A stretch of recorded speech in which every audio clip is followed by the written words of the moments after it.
Somewhere in small town in Rajasthan, a woman who had never earned her own income in her life started a business using nothing but a phone and a WhatsApp group.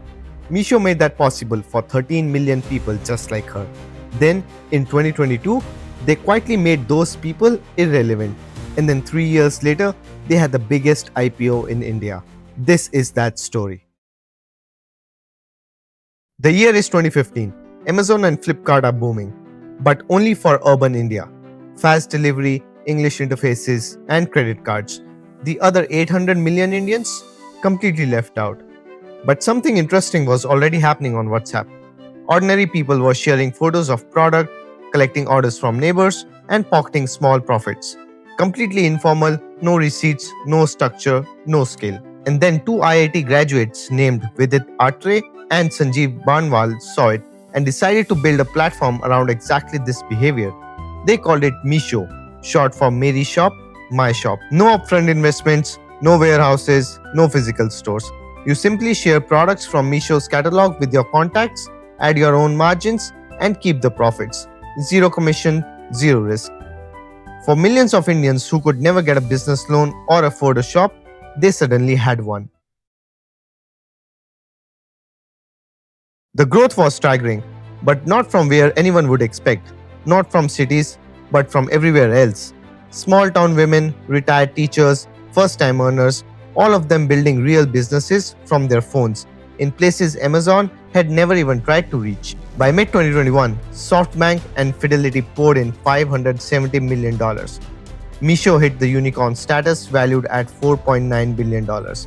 Every headline called it India's most inclusive company. And while those headlines were being written, Meesho had already decided its 13 million resellers were a problem it needed to solve. But here's the problem nobody said out loud. Meesho had spent years teaching India how to shop online. And those customers, now confident, now price savvy, realized they didn't need resellers anymore. They could buy directly and cheaper. The model Meesho had built was making itself obsolete, and the competition was brutal. Amazon, Flipkart, and dozen other smaller players were all chasing the exact same tier 2 audience that Meesho had pioneered. So, in 2022, without any announcements, Meesho launched a direct consumer version of their app. Same product, same catalog, but now available to anyone without resellers' markup. The customers those resellers had spent years building relationships with would now simply open the Meesho app directly, find the same sari for 50 rupees less, and realize they had been paying extra all along. Friendships broke, people felt cheated, not by Meesho, but by resellers who would introduce them to it. In fact, one reseller went from 1200 orders a month to fewer than 8, not because Meesho banned her, but because Meesho made her unnecessary. Over the next 2 years, the restructuring continued.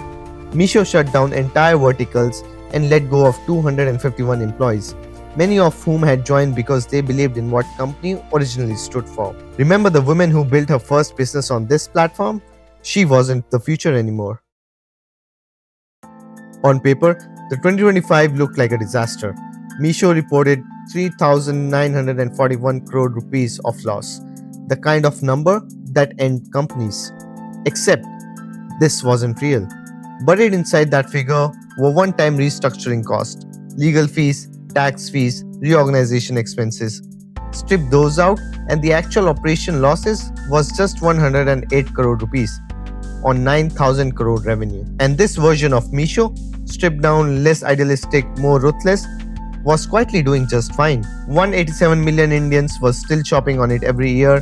That's more than the entire population of Germany.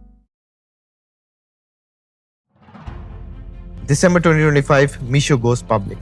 The IPO was oversubscribed 79 times, which means for every single share available, 79 people wanted it. The stock listed at 46% premium on day 1, becoming India's best performing IPO of 2025. The two IIT graduates who spotted the WhatsApp pattern in 2015 had built a 50,000 crore public company. Meesho took 13 million people's livelihood, used them to reach the top, and then quietly showed them the door. The IPO popped 46% on day 1. Drop your thoughts below because I have mine. Subscribe if you want to understand how India's biggest story worked, not just the version in headlines, but the system underneath.